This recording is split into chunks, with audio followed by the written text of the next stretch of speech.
नमस्कार, तुमच्या सर्वांचं स्वागत करतोय आपल्या चॅनलवर। केतकी चित्रे जी नेहमीच वादग्रस्त विधान करत असते, तिने पुन्हा एकदा वादग्रस्त विधान केले। तिचं एक वक्तव्य पुन्हा सोशल मीडियावरती मोठ्या प्रमाणात व्हायरल होतं। ॲट्रॉसिटीचा तर ती नेहमीच तिरस्कार करत असते, बहुजन लोकांचा, जेबीमवाल्यांचा ती नेहमीच तिरस्कार करत असते। तिच्या बोलण्यातून, तिच्या गरळ ओकण्यातून ते नेहमीच दिसून येतं आणि तिच्यामध्ये असलेली तिचा जातीचा तिचा जो गर्व आहे तो देखील नेहमीच दिसून येतो। यापूर्वी तिने एका मराठा समाजाच्या महिलेला देखील टार्गेट केलं होतं, परंतु काल बीडमध्ये पार पडलेल्या एका सभेमध्ये तिने ॲट्रॉसिटीबाबत जे खूप मोठं वक्तव्य केलं। ॲट्रॉसिटीबद्दल बोलत असताना ती म्हणाली की काही लोक जे आहेत ॲट्रॉसिटीचा धंदा म्हणून वापर करताय।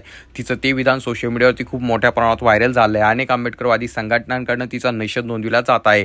तर केतकी चित्रे ही नेमकं काय म्हणाली ते पाहणार आहोत, परंतु तत्पूर्वी तुम्हाला विनंती असेल, चॅनलवर नवीन असाल तर चॅनल नक्कीच सबस्क्राईब करा।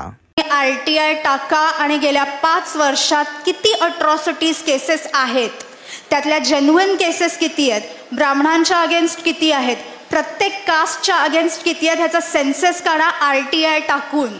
गेल्या 5 वर्षाच्या म्हणते मी, 10 पण नाही, कारण हे अख्खं रॅकेट आहे ज्याच्याबद्दल तुम्हाला कल्पना आहे का? कोणालाच कल्पना नाही आहे। आकडेच सांगते आता। बरेच वकील आहेत, त्यातला एक वकील आहे ज्याचं मी नाव नाही घेऊ शकत ऑब्व्हियसली। गेल्या 15 ते 20 वर्षात त्यांनी 62 अट्रॉसिटी केसेस टाकलेले आहेत। प्रत्येक ठिकाणी त्याच्याबरोबर विटनेस एकच असतो, 13 ते 15 ठिकाणी विटनेस एकच आहे त्याच्याबरोबर।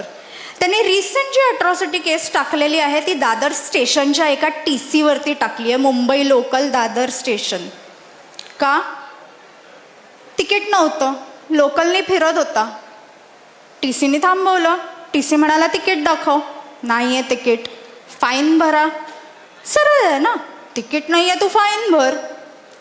ह्यानं अट्रॉसिटी टाकली, माझी जात बघून ह्यानी मला अडवलं आणि फाईन मागितली आहे, त्या TCला जावं लागतंय कोर्टात।